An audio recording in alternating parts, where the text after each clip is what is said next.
ഇന്നത്തെ പരിപാടി എന്താണെന്ന് വെച്ചിട്ടുണ്ടെങ്കിൽ വേറെ ഒന്നുമല്ല, ഈ കൂടി കിടക്കണ മിക്സായി കിടക്കണ കുറേ ബീഡ്സ് ഉണ്ടല്ലോ, ഇതൊക്കെ സെപ്പറേറ്റ് ചെയ്ത് വെക്കുക.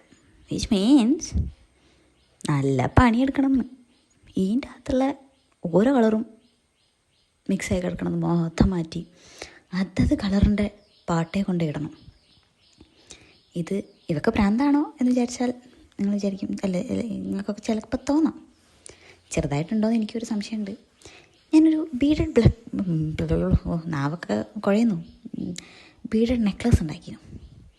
ആ നെക്ലസ് ഉണ്ടാക്കാൻ വേണ്ടി ഇതെല്ലാം കൂടെ മിക്സ് ആക്കിയതാണ്. ഇനിയിപ്പം വേറെ വഴിയില്ലല്ലോ, ഇതെല്ലാം അതിൻ്റെ പാത്രത്തിലേക്ക് ഇടണമെങ്കിൽ സെപ്പറേറ്റ് ചെയ്യണമല്ലോ. അപ്പം അങ്ങോട്ട് ചെയ്യാമെന്ന് വിചാരിച്ചു. ഒരു മണിക്കൂറിനുള്ളിൽ പരിപാടികളെല്ലാം ഞാൻ തീർത്തിട്ടുണ്ട് കേട്ടോ. മൊത്തം സെപ്പറേറ്റ് ചെയ്ത് അതതിൻ്റെ പാത്രത്തിലങ്ങ് ഇട്ട് വെച്ചു. നമ്മളോടാ കളി. വിചാരിച്ചാൽ നടക്കാത്തൊന്നുമില്ല. എനിക്ക് മടി പിടിക്കാണ്ടിരുന്നിട്ടുണ്ടെങ്കിൽ ഇത് ഞാൻ കംപ്ലീറ്റ് ചെയ്യും. പിന്നെ തുടങ്ങുന്നതിന് മുമ്പേ അമ്മേനോട് പറഞ്ഞിട്ടുണ്ട്, ഇൻ കേസ് മടി പിടിച്ച് എണീറ്റ് പോയാൽ അമ്മ ഒന്ന് ഹെൽപ്പ് ചെയ്യണേ എന്നുള്ളത്. ദേവഭാഗത്തിന് അങ്ങനെ മടി എനിക്ക് പിടിച്ചില്ല. ഞാൻ ആ ഒരു സ്പോർട്സ് മാൻ സ്പിരിറ്റ് തന്നെ അതങ്ങോട്ട് മൊത്തം കംപ്ലീറ്റ് ചെയ്ത്. എന്താലേ ഇനി എന്തെങ്കിലും അടുത്ത ഇങ്ങനെ മിക്സ് ചെയ്ത് ഉണ്ടാക്കേണ്ട നെക്ലേസോ ബ്രേസ്ലെറ്റോ ഒക്കെ ഉണ്ടാക്കേണ്ട ത്വര വരുമ്പോൾ അന്ന് പിന്നെ ഇതിങ്ങനെ മിക്സ് ചെയ്യാനുള്ളതാണല്ലോ. എന്താലേ.